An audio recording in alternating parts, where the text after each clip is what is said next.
Skies over Europe are back to normal business as the ash cloud threat seems to have abated. But what's the extent of the losses incurred from flight disruptions, and what's the long-term impact? This is Inside Story.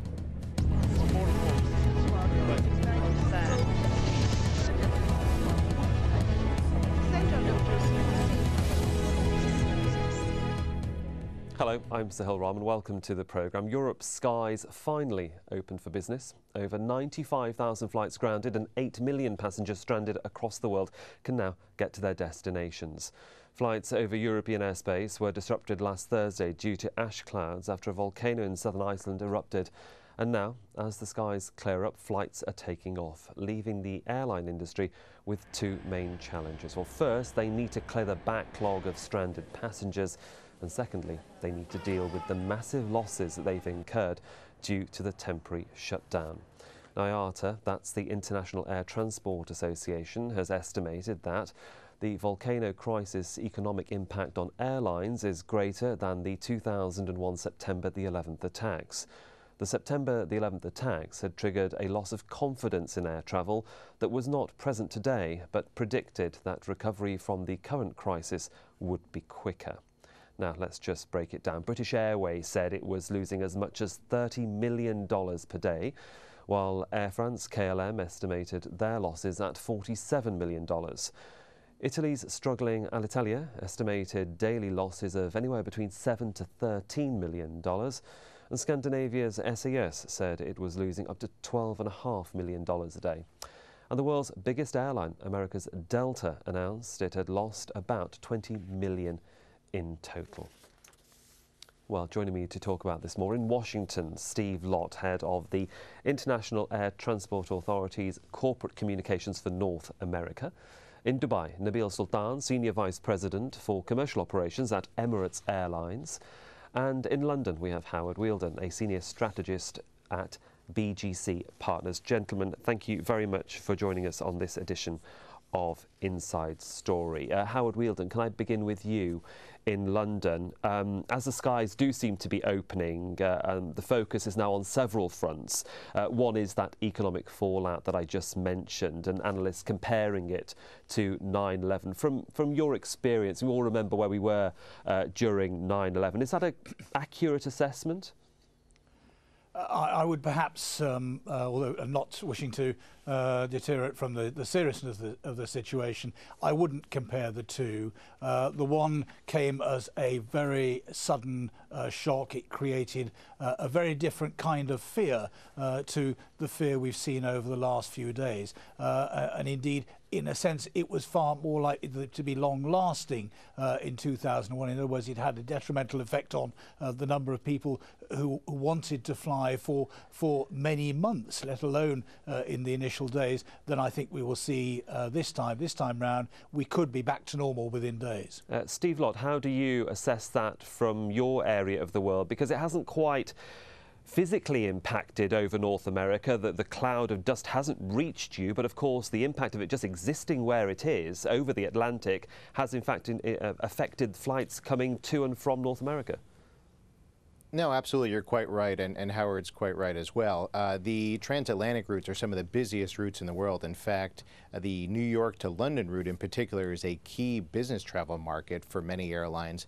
Business travelers bring in that additional revenue that the airlines need. So when London was offline for 4, 5, 6 days, the airlines really felt it in terms of the front of the cabin, where we see a lot of those business and premium travelers. But Howard's right. The difference between what happened after September 11th is that people were afraid to fly. They were afraid to get on aircraft. So we really saw weak consumer confidence.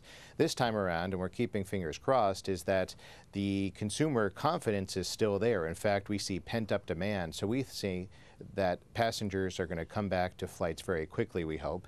And the other difference is that we are getting into the busy summer holiday period here, at least in the Northern Hemisphere. Starting in about a month from now, we're going to see people off on school holidays, and we're going to see more travel. So we'll keep fingers crossed. Obviously, Nobody knows what's going to happen to the volcano down the road, but at least in the short term, with once we get through this backlog, help out the stranded passengers. Again, we're really hoping that we're going to see demand continue to rise. Nabil Sultan, of course, your airline, Emirates, based in the Middle East, has been greatly affected. Flights going into, obviously, Europe and to North America have been in one way or another affected. Now that you're back on track to a certain extent, what does the industry need as a whole, not just Emirates, but what do you want to see happen in terms of what governments can do across the globe to help you get back on your feet? Well, I mean, first of all, of course, we respect the decision has been made by all the government and the authorities. I mean, something like this at the scale that it has happened, this never has happened to the aviation industry, for the authorities to have to deal with something like that, it requires a lot of sort of scientific testing, which I'm sure the authorities have gone through. Of course, we're pleased with the outcome finally, and relieved the fact that we can sort of start the flights as of early this morning out of here. We had again thousands of stranded passengers over the 6 days from all over our network. But since this morning, of course, we have managed almost to move 9,000 passengers immediately out of Dubai and elsewhere, which is definitely a sign of relief. We're trying to do our best now to sort of get all the other passengers from different parts of the network to the UK as quickly as possible. Your airline is as much as a transit carrier as it is a tourist carrier, bringing people to Dubai. Can I bring Howard Wheeldon here? One of the estimates we're getting is $30 million was lost just by one of Europe's largest travel operators, TUI. Can we just talk about the tourism impact on places like Dubai and further afield, and how it impacts in Europe specifically? Yes, certainly. The tourist has come to tourism has come to a grinding halt in terms of air travel. Everybody's in the wrong place, and even with the whole system restarting, the airlines quite rightly are having to go out, sometimes still with empty planes, to bring people home before they can get the system going. Looking at it from a London point of view, I mean, London is the hub of Europe. We've got more airlines here. We've got Europe's biggest airlines, be they the budget airlines, the Ryanairs, the EasyJets, and we've got British Airways as well. Now that's why London has suffered more. The other thing, of course, is that London is an interesting place in the sense it is part of an island, and therefore we rely in the UK far more on air transport than our colleagues in continental Europe do. So we've suffered, but everybody's suffered. There isn't an airline, there isn't a country in anywhere that hasn't suffered, and of course there's still a lot of tourists out there who are still stuck. Because of what's happened, I think up to 44,000 American tourists were stuck on the continent, Steve, and certainly we saw after, for example, September the 11th, fewer American tourists going abroad. Of course, those figures and numbers have increased over time. Do you think something like this is going to impact with that thought in mind, and considering Europe was only supposed to economically grow on average by 1.5% in the next 12 months, that could be affected? Well, certainly that could be the case. We've seen many different types of travel patterns. Over the past few months, we've seen demand pick up across the world, which has provided a bit of optimism, at least up to about a week ago, for airlines around the world, that the recovery from the recession was coming back, demand was picking up, people were traveling again. But you're right, Europe is actually in the weakest position of any region of the world, and the European carriers are in the weakest position.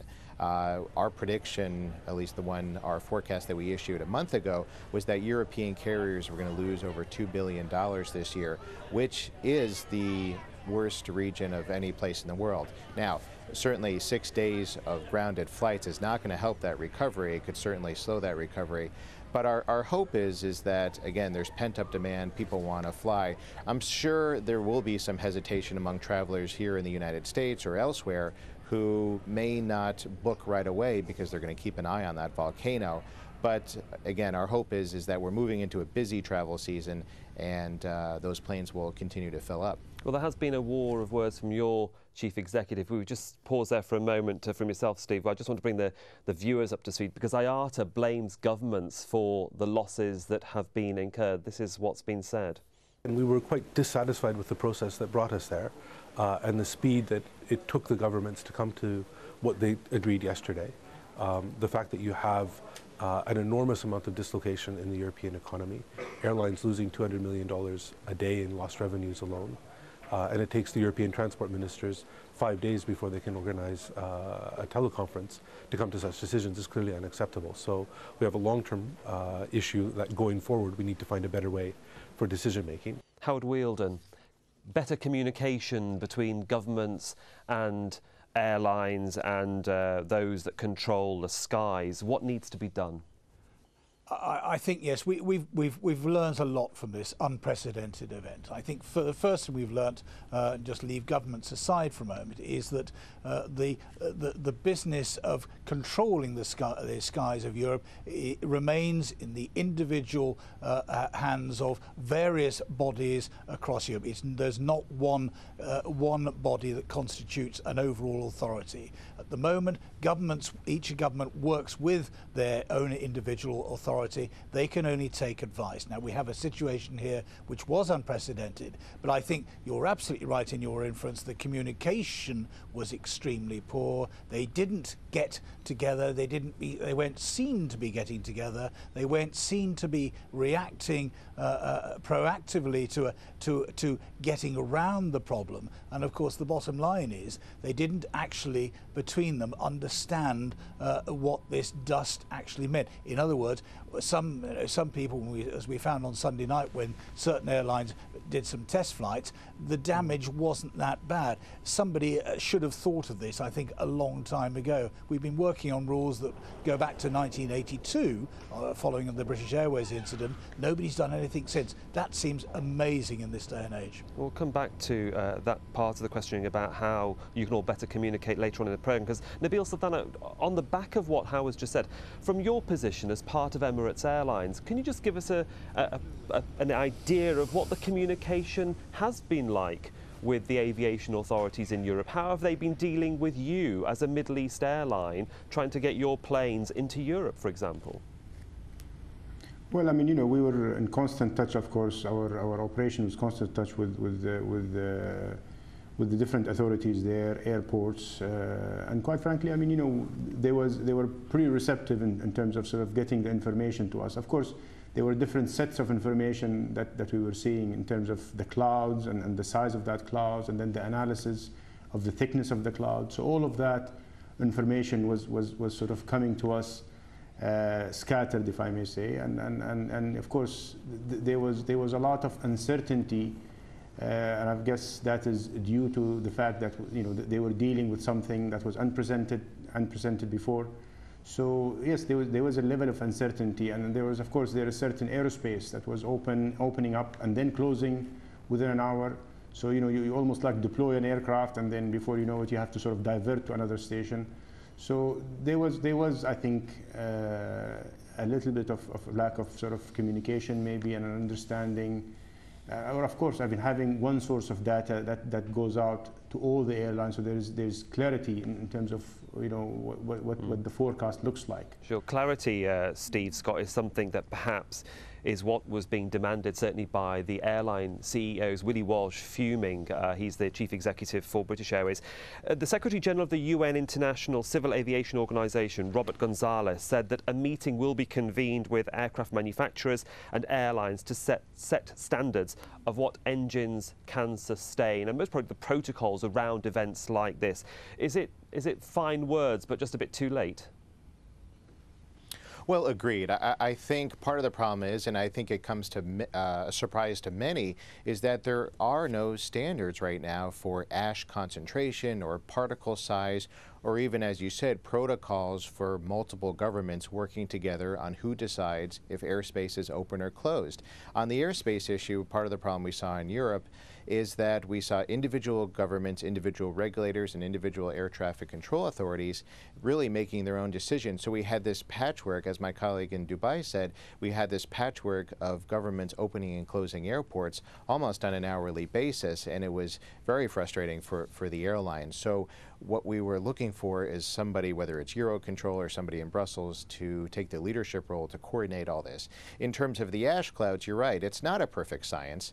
Volcanoes obviously are not a new phenomenon, but the fact that we haven't done a lot of science and analysis on exactly what level of ash is damaging to engines. We know it can damage aircraft engines and aircraft, but is there a scale? And up to now, there has been no standards or scale. So our hope is, and it's going to take some time, it's going to take years of probably research and analysis, but we've been calling on the aircraft manufacturers, the engine manufacturers, to help us come up with a standard or a guideline of a level of ash that may be damaging to their engines. Because certainly, as we saw over the past few days, no airline wants to put their aircraft and their passengers and crew in harm's way. But our message was, let's base this decision on data, not just on theoretical models or satellite pictures. I don't mean to interrupt you there, Steve, but how did American procedures change if we just go back, what, about 20, 30 years, to the St. Helena volcano eruption, because there was a lot of ash, a lot of debris up in the air for quite a long time. I mean, what lessons did the American industry learn from that? I know Howard's going to come. I'll come to you in a moment, Howard. I just want to get your impression on that first, Scott. Okay. Steve. Sure. Yeah, and that was a big event too. That threw up a lot of ash and a big ash cloud 30 years ago as well. You're right. Part of the difference is you were dealing with one regulator, one government. So it was the United States, it was the Federal Aviation Administration that was making the decisions. It was a bit of a streamlined decision-making process. So that's one difference. In Europe, we've seen a bit of a fragmented approach, which has been frustrating. And secondly, there was enough routes to be able to route around the ash cloud. Maybe it was just luck that the winds and the weather kept the ash cloud a little bit more isolated than we've seen over the past week over Europe. Just before I come to you, Howard, on the back of that question, just want to bring our viewers up to speed with the damage that financially this has caused across the globe, because it's not just the aviation industry that's been impacted. Let's take a look at the wider economic implications for some industries. As expected, the tourism industry took a blow as millions remain stranded at airports. World trade has suffered while perishable goods rotted on loading decks. Production was halted in the car industry as interior and electrical parts, normally delivered by air, haven't arrived. And as planes are not flying, fuel was not being used, and as a result, oil prices fell. But for how long? Maybe we'll get onto oil prices in a moment. Howard, can I just bring you in on that about how the American system varies perhaps to the European yes, absolutely. I mean, communication? What's particularly interesting about the Mount St. Helens incident is that and it's absolutely true that it was easier to go round because we were talking about one very large country here in terms of the USA. But the other thing is that subsequently there have been guidelines, and I think I'm correct in saying, though please don't hold me to it, it's something like two parts of ash in a million. Now, that may not seem very much, but it may not seem enough. But the point is there have been some guidelines there, which I think Europe should have taken a greater sense of and to look at more deeply and say, yes, there is reason for these guidelines. They are workable, whilst if necessary we do our own. But Europe didn't. It didn't get its act together. So there's no doubt about it. European governments and indeed particularly European air authorities have really been found seriously wanting here, and the Americans I think have got every cause to particularly to complain that they have been badly affected by various political systems here in Europe which didn't work together well. Steve, we mentioned at the top of this programme that certainly after 9/11, for very different circumstances, many passengers didn't want to fly for quite some time, and we saw a whole host of financial problems besetting the airline industry, some airlines folding, some merging. From your position, looking at Europe now, knowing that we're in a global economic crisis, do you think we are going to see some airlines start to merge in Europe and perhaps even merge with some American names? Well, a couple of issues there, and that's a big question. I think What's going to happen right now? In the short term, I think many Europeans are facing a cash flow issue. As we said, the industry has lost $1.7 billion in revenue. So that is revenue, cash coming in the door for airlines. The airlines at the same time during this past week, they've still faced many of the fixed costs that they normally deal with. Fixed costs like leases on their aircraft, paying their crews, paying their employees, airport rent, some of these charges. So I think in the short term, some of the smaller airlines are dealing with a cash flow issue. Now, the larger airlines have a pretty good cash cushion at this point. But you're right, this could potentially accelerate some discussions on mergers and consolidation. But in terms of cross-border, that goes to a bigger issue. We have big concerns with governments who have archaic ownership rules. In the U.S., for example, we have a ownership cap. No foreign entity or company can own more than 25% of a U.S. airline. And again, it's probably a topic for another discussion. Sure. About cross-borders, mergers and consolidations. But anytime we have some sort of economic crisis, that certainly tends to restart discussions about mergers and consolidation. We're coming very closely to the end. Howard, I want to just bring you in on that subject. I mean, even BA and Iberia were talking, just before this eruption about a merger. After September the 11th, we saw Sabina and Swiss Airlines folding as well. Do you think it's a possibility? Well, and of course we've got British Airways in close relationship hopes with American Airlines as well. That's one that I do think will go the full course. I don't think we will see airlines go under as a result of this. I don't actually think we'll see further consolidation in either intra-Europe or indeed internationally. I don't think the climate's right for that. We've learnt a lot through this six-day trauma. Economically, it's cost a lot, but I think we're strong enough and we're big enough, all of us, to actually get through it. Having said that, I do think the airlines have got some call for some compensation from their governments in certain circumstances. Nabil Sultan, is your airline big enough and strong enough to weather the financial burden of perhaps fewer people travelling with you? And also, how does a lower fuel price affect you in the rich Gulf? Well, I mean, I tend to agree with Howard, actually. I think, as a matter of fact, after the global crisis, we have to, we've slightly start to see the economy sort of recouping. Number of passengers has started to sort of rebound again. Yields have started to improve slightly. So I think, most of the airline, at least in this part of the world, are probably heading in the right direction.